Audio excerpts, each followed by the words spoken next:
ইতিহাস কেবল বিজয়ীদের কথা বলে না, ইতিহাস বলে তাদের কথা যারা অসম যুদ্ধে মাথা নত করেনি। যখন দেশের মানচিত্রের ওপর ভারতীয় আধিপত্যের কালো ছায়া পড়ে, তখন বুক পেতে দাঁড়ানো তরুণরাই হয়ে ওঠে জাতির বিবেক।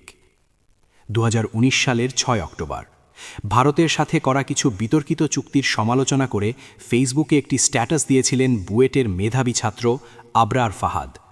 তিনি লিখেছিলেন দেশের স্বার্থের কথা, নদীর পানির কথা, সমুদ্র বন্দরের কথা। কিন্তু আধিপত্যবাদের দোসরদের কাছে এই সত্য ছিল অসহ্য। শেরে বাংলা হলের 2111 নম্বর টর্চার সেলে ঘণ্টার পর ঘণ্টা পিটিয়ে হত্যা করা হয় তাকে। আবরার মরে গিয়ে প্রমাণ করে দিলেন সত্য বলা এই জনপদে কতটা বিপজ্জনক, আবার কতটা জরুরি। আবরারের রক্ত বিফলে যায়নি। 2024 সালের জুলাই বিপ্লবে সেই ক্ষোভই ফিরে আসে দাবানল হয়ে। শরীফ উসমান হাদি ছিলেন সেই প্রজন্মের প্রতিনিধি যারা আর আপোষ করতে শেখেননি।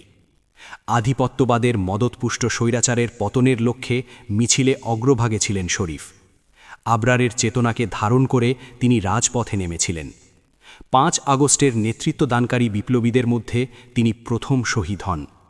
তার আত্মত্যাগ আমাদের মনে করিয়ে দেয় স্বাধীনতা অর্জনের চেয়েও রক্ষা করা কঠিন। আধিপত্যবাদ কোনো ব্যক্তি বা দলের নাম নয়, এটি একটি শৃঙ্খল। আবরার ফাহাদ সেই শৃঙ্খলে প্রথম আঘাত করেছিলেন, আর শরীফ উসমান হাদিরা সেই শৃঙ্খল ভেঙে ফেলার পথ দেখিয়ে গেছেন। দিল্লির দাসত্ব নাকি বাংলাদেশের সার্বভৌমত্ব, এই লড়াইয়ে তারা পরাজিত হননি, বরং তারা হয়ে আছেন প্রতিরোধের চিরন্তন মিনার। লড়াই এখনও শেষ হয়নি। ভালো লাগলে আমার MNK পেজে ফলো দিয়ে সাথে থাকুন। ধন্যবাদ।